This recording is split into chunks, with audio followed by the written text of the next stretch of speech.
Hello and welcome to Library Connection. I'm Mandy Cantrell, Youth Services Director at the B.B. Comer Memorial Library here in Sylacauga.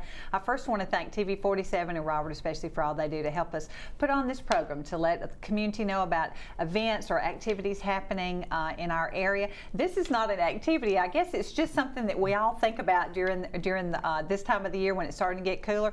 It's flu and colds during the cold months here, and so Jeff Wood, who is infection preventionist, yes, I got ma'am. that right, at Coosa Valley Medical Center is joining us today to talk about how to stay well. Right. So thank you for coming, and please tell me about this no shave. Yes, ma'am. Yes, ma'am. So November is No Shave November, and I'm growing this to raise awareness for prostate cancer. Oh. My father had prostate cancer, and so my goal is to take the money that I would normally spend on hygiene and shaving products and donate that to men's health ideas and cancer research and that sort of thing. That's great. So. And that's going on here in Sylacauga, right? Yes, ma'am. I think that's nationally. Actually, one of my classmates challenged us to do that. Josh Maines challenged us. He said, "Hey, let's do this No Shave November." So I took him up on the challenge. So Great. We'll see who can grow the bigger beard. Oh, that is great. That's a good idea. Something fun to do to raise money for such a wonderful cause, yes, ma'am. too. Yes, That's ma'am. great. Well, we're not here to talk about that exactly, but we're here to talk about flu season. When does it start? It's already started, Already I guess. started, yes, ma'am. So flu season runs from October to March, and actually you can get the flu any time of the year. It just becomes more prevalent during those particular months, and that's why we say it's the flu season. Right. And there's several reasons because of that. One, the cold weather starts putting people inside more. We're around family members more. Also, the cold weather, it allows the virus to travel longer distances, and so that makes it more prevalent during these times. So that's why we call it flu season. Oh, okay. I know we're inside more, Yes, ma'am. in closer proximity to people, and so getting cold doesn't make you get the flu. That's right. But being around people, That's right. I know That's I can't right. tell you how many times my own parents have said, "You're going to get sick if you go out in the cold." But not exactly true. But You can't have wet hair and go outside. that causes the flu. Oh, okay, okay. Well, we just need to be careful. I know Yes, what ma'am. we're doing. Yes, that's correct. Now we can help prevent the flu or lessen the symptoms with the flu shot. That's right. That's right. So now is a perfect time to get vaccinated against influenza.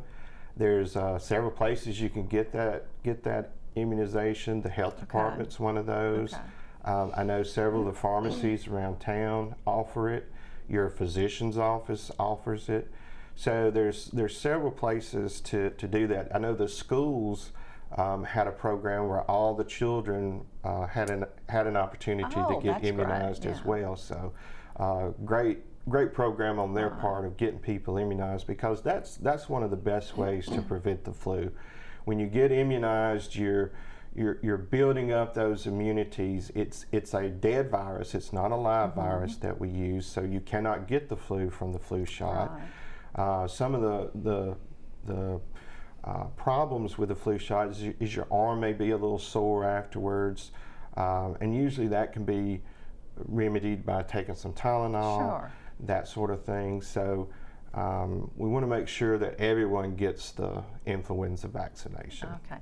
Now, the flu shot is kind of based on what flu we think will be, what the strain that will be coming our way, and I know it's just a best guess, but a lot of work goes into that. A lot of things Yes, ma'am. So, and that's what the scientists do. They look at flu rates, they look at what was out there, and they genotype and serotype all this, and they get a good idea of what's going to be out there next year. So that's what they base the influenza vaccine on.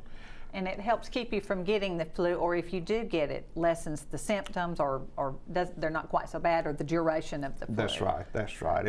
And another thing it does, it reduces the likelihood that you will transmit the flu to other people. Oh, so it that's protects good. you and it protects other people as well. Well, that's good. I didn't know that last part there. That's Yeah, great. yeah. And so anyone, the recommendation is for everyone to get the flu vaccine if they're over 6 months of age to 99 years. If you're over the age of 65, it's recommended that you get a high-dose flu vaccine. Okay. And again, the people that's given these vaccines will know that. And what that does, last year we found that kind of boosted the immunity of the over the 65 age group. Okay. And it helped them stay healthier and longer. Right. Well, good. Well, I know some people, and I in the past have even thought, well, it's just the flu. I'll have it. I'm over it in a few days. But it can be very serious. Oh, yes, can't it? yes, definitely.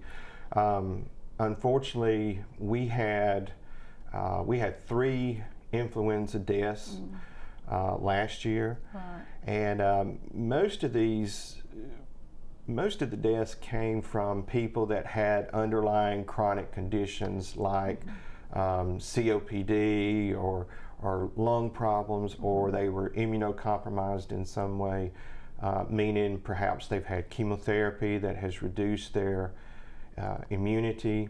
These people are very fragile and very susceptible to influenza, but even healthy people can succumb to influenza, because what happens is once the influenza virus gets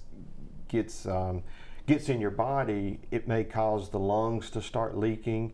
When those lungs start leaking, it set up pneumonia, and then the pneumonia is what inevitably causes people to die from influenza. So it's a lot more serious than we might think. Yes. Okay. Yes. Well, we need to all get flu shots. Great. We're going to pause for a commercial break, and we'll come right back and talk some more with Jeff. Hot under the collar because your basement is full of water? Call a local company you can trust. Ox Foundation Solutions. We use the most advanced water management system to stop water from invading your basement for good. Things feeling a little uneven at home? Ox Foundation Solutions will fix your uneven concrete sidewalk, driveway, or basement in no time. Ox Foundation Solutions has the best plan to keep your home safe. If you are experiencing any issues with your sidewalks, basement, crawl space, or foundation, get a free estimate from Ox Foundations. As a fitness instructor and former collegiate athlete, I know the importance of eating healthy and staying fit. Hi, I'm Isaac Jennings.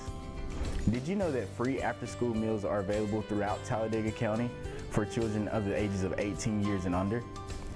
Please contact Safe Family Services Center if you would like to know more information. And remember, every meal matters, and it all starts with you. Get healthy, Talladega County. Coosa Valley Medical Center, one of the top 10 hospitals in Alabama, is also Silicaga's largest employer. Services from the emergency room, to surgery, to cancer treatment, to post-stroke care. You won't believe what's right in your backyard. It's Coosa Valley Medical Center in Silicaga. So, if you're sick in Alabama, choose one of the top 10 hospitals in Alabama. That is Coosa Valley Medical Center. Hello, welcome back to Library Connection. I'm talking with Jeff Wood, who is the infection preventionist at Coosa Valley Medical Center. We're talking about the flu and how to prevent that, how to avoid getting the flu. Well, sometimes, during this time of year, if we get sick, and I don't know how many times I've said and heard, I think this is just a sinus infection. I think this is just a cold. How do we know if it's flu or some of those things? Well, our viruses cause many of the same symptoms. You have headache, you have just a feeling of just tiredness, there's body aches, and there's fever. The body aches and the fever are the two symptoms that you really want to pay attention to, because that's usually indicative of influenza. So in a temperature greater than 100.1 is what you're looking for. Okay. Body aches where I've heard people describe as I hurt all over, or they describe even my hair hurt. Oh, yes. So that's some pretty serious body aches that they have. those are kind of the symptoms of influenza versus a cold. And typically, you know, your viruses will run 3 to 4 days. Anything over 4 days, you may want to start thinking about going to the physician and finding out if there's something, because your symptoms haven't gotten any better over those 4 days. They haven't improved. So you need to be thinking about going to your primary care doctor. One thing that you need to remember too is if you have a chronic disease like diabetes, COPD, heart failure, anything that has caused you to be sick in the past, you need to be paying special attention and probably go to the doctor a little bit quicker than that, because like I said earlier, that influenza will affect those people differently and can attack them a lot more severely than healthy people. Their bodies are not as strong. That's right. And able to fight it off. That's right. Now I know if you've ever had the flu and have that body ache, it does. My hair, it's been a long time, but you know, everything hurts. So I think then is that you try to go as soon as you can and get the medicine for the flu and try to get well. If you've been exposed to somebody with the flu, or if you really think you have the flu, suggest go on. That's very important, because you want to get, there are some antivirals. It doesn't necessarily kill the influenza, but it does reduce the symptoms, and so you want to get those antivirals within 48 hours of your first symptoms. So if you have the fever and you have the body aches, then you want to get to your physician and get those antivirals. Last year, when influenza was so rampant, some physicians, if you called your physician, they would take your symptoms and they would say, yes, you more than likely have the flu. I'm going to call in the antivirals. That way you wouldn't even have to come to the physician's office. Now with the start, that may not be the case, but you can just call your physician, call the office, and see how they want to handle that. Well, that's a good idea, because I know you do catch things when you go to your physician. I mean, just because they're sick people, that's right. or people catch things from you. That's right. You have to be careful going in. So you want to avoid those places like that where there's a lot of people around us. If you're sick, stay at home, unless you absolutely have to get out for something, but please stay at home. Don't spread it. Right. Sometimes we think, well, I just have to go to work. I've got this I've got to do. Well, you know, everybody at work would probably rather you stay home. That's right. Than not expose anybody to it.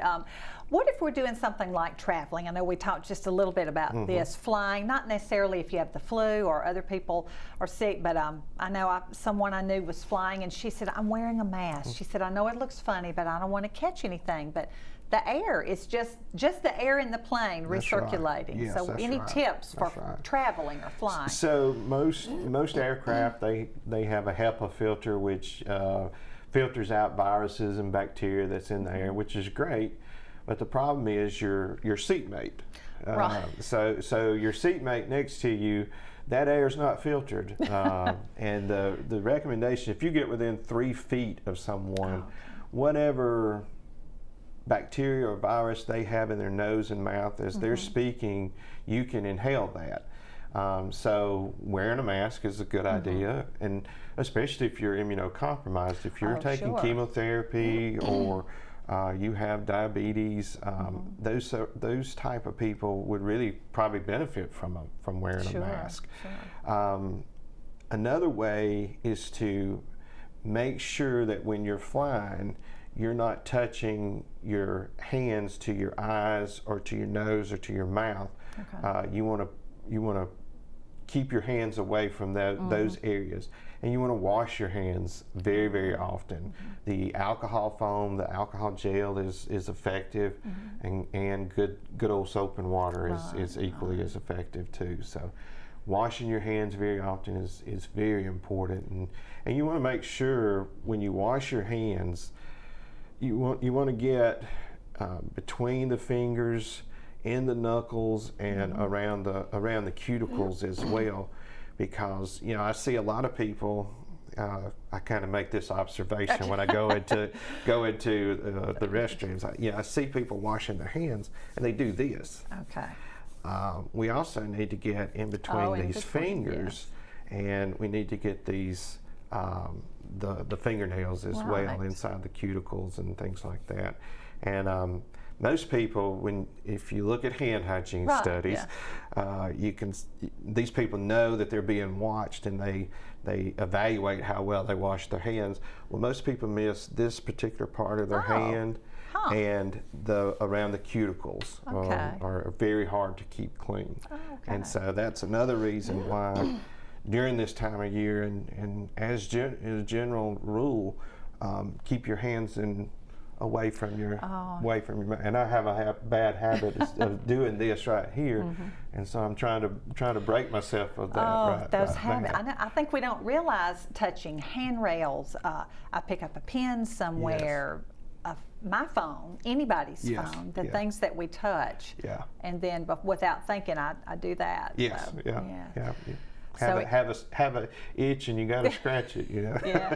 So being very conscious of Yes, that, yes, and washing with soap and warm water. Yes.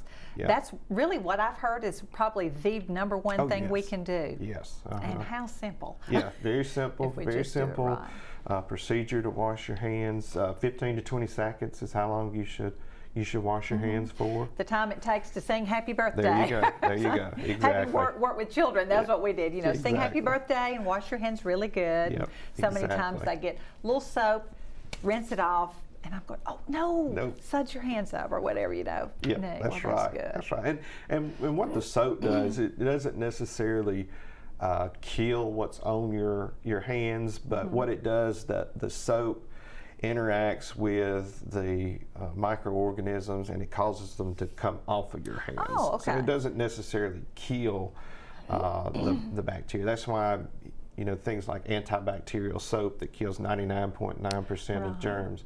Well, that's great, but it's really the action of getting those germs off your hands. That's what that's the goal of hand washing, is to reduce the number of microorganisms on your hands, so that you can, so that it reduces whatever, and your body can take care of the rest. And that's what our bodies were designed to do. Our immune systems To fight infection. Yeah, we just need to give it a little bit of help, That's or right. do all we can. That's right. That's great. That's That's great. right. Well, we're going to pause for another commercial break, and we'll be right back. Hot under the collar because your basement is full of water? Call a local company you can trust. Ox Foundation Solutions. We use the most advanced water management system to stop water from invading your basement for good. Things feeling a little uneven at home? Ox Foundation Solutions will fix your uneven concrete sidewalk, driveway, or basement in no time. Ox Foundation Solutions has the best plan to keep your home safe. If you are experiencing any issues with your sidewalks, basement, crawl space, or foundation, get a free estimate from Ox Foundations. As a fitness instructor and former collegiate athlete, I know the importance of eating healthy and staying fit. Hi, I'm Isaac Jennings. Did you know that free after-school meals are available throughout Talladega County for children of the ages of 18 years and under? Please contact Safe Family Services Center if you would like to know more information. And remember, every meal matters, and it all starts with you. Get healthy, Talladega County.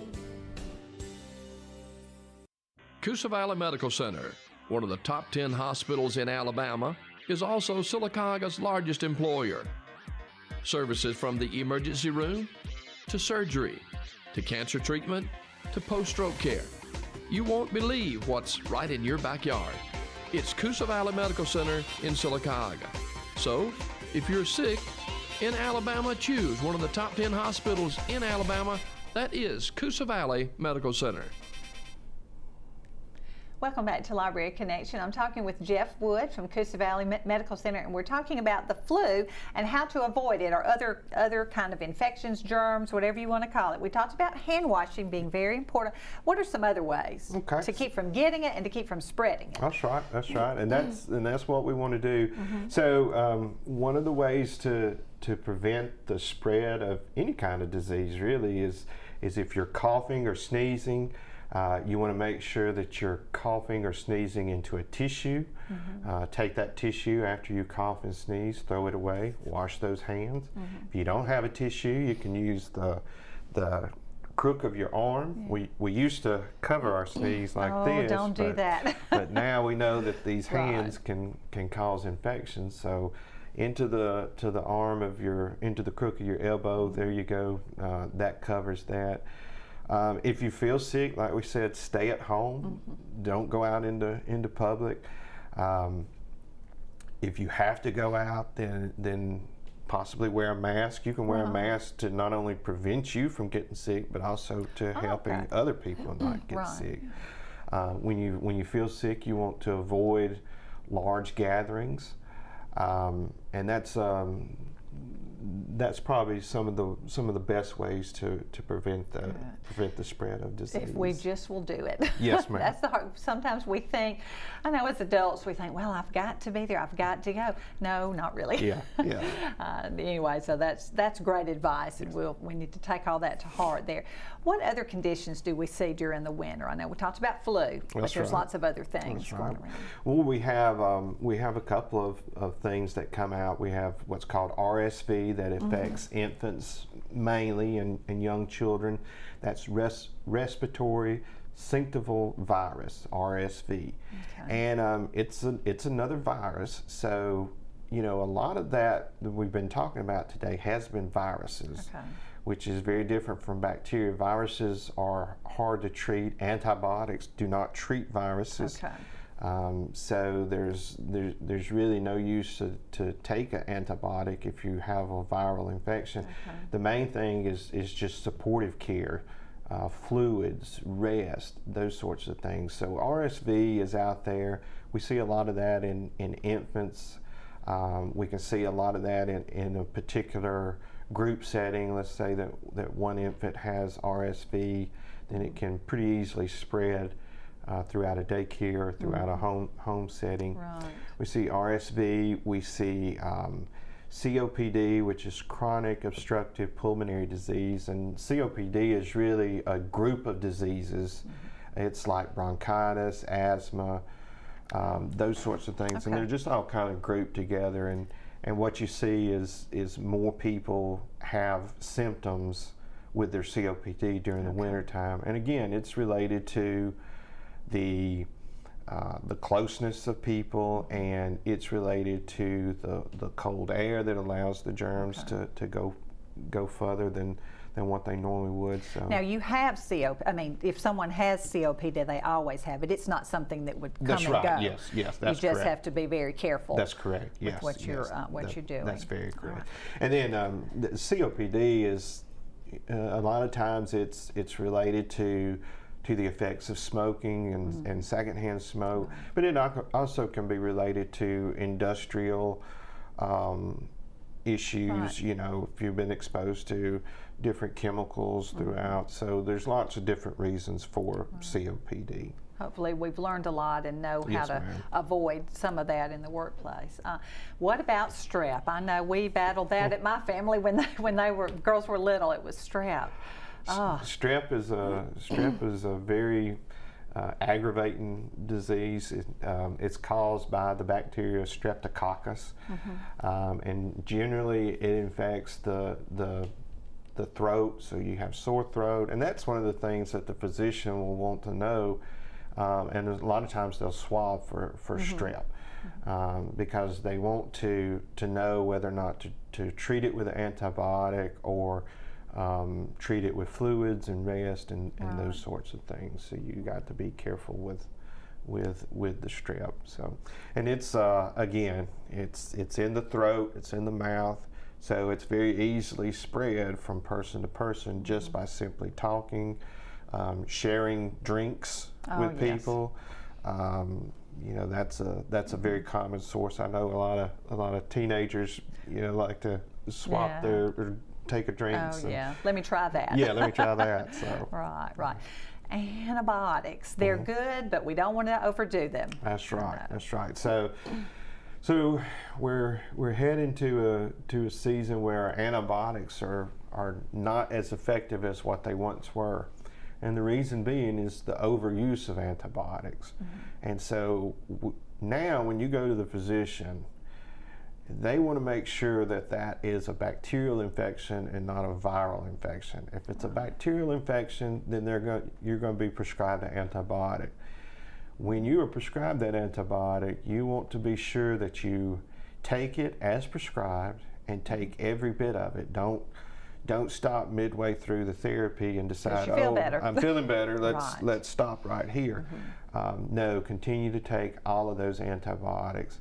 If it's viral, then do as your physician recommends, rest, fluids, Tylenol, ibuprofen, those sorts of things to help with the fever and with the pain as Just as to well. treat the symptoms. That's I right. guess. That's Yeah, right. Treat the symptoms, and usually if it's bacterial, once you take the antibiotics, usually after day 1 of antibiotic use, you should start feeling better.